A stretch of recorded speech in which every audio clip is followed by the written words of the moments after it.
maintindihan nyo. So itong presentation na to is based on yung lahat ng mga mababasa nyo dyan. Kinuha lang namin doon sa anti-hazing law. Yung anti-hazing law, mag-google nyo yun, RA 1105. Okay. So, kasama yung mga friends na lawyers, pinag-aralan namin. So, sabi na, gawa tayo na, Brad, ibibigay ko sa inyo itong itong... Yung copy ng slide. Walang problema. Okay, hindi ito confidential. Okay.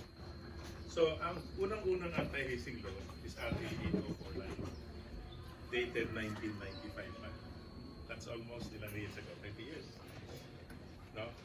Kasi merong namatay noon ang pangalan niya si Lenny Villa. Law student na Aquila sa Pinello, Aquila Levis. He was killed 1991. 4 years later, nalabas yung RA 8249. Kita nyo to, regulating